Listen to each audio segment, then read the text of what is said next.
I've always tried to live by the mantra that I'll never make a decision based on fear, and I try to inspire everyone around me to do the same.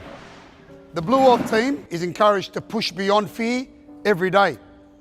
And when educating Australians on investing in property, we talk to them about overcoming fear to make the best decisions for their future.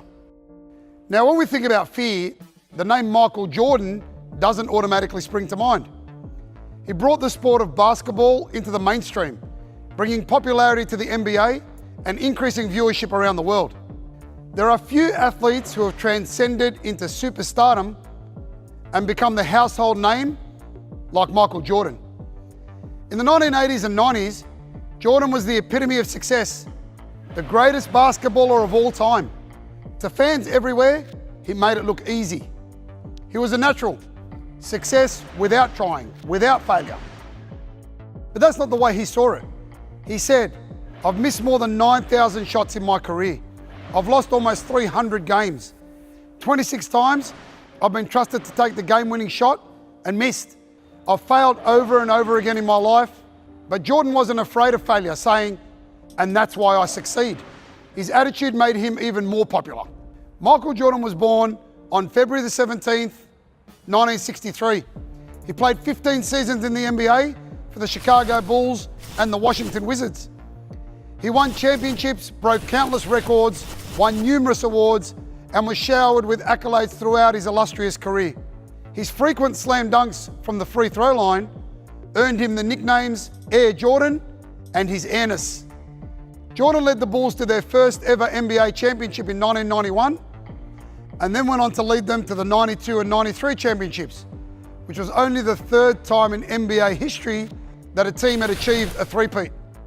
He was voted the MVP in each of the three final series. He was absolutely king of the world. But as history now shows, the greatest lesson we learned from Michael Jordan was not from his time in basketball, but from his push into the brave new world of baseball. Baseball was Jordan's first love, and before the 1994 season started, Jordan abruptly retired from basketball and picked up a bat. Most people assumed he would fail.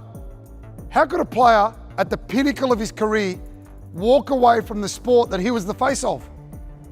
How could he risk going to a sport he hadn't played since he was a teenager, knowing that millions of people would be watching? Even Jordan's hitting coach, Walter Reniak, asked him, "Are you serious about this?" Jordan looked him straight in the eye and responded, "Dead serious." His reason was simple. He believed that if he put in the work, the results would come. He wasn't going to succumb to the fear of failure, and Jordan was prepared to push through that fear. His first year wasn't overly inspiring.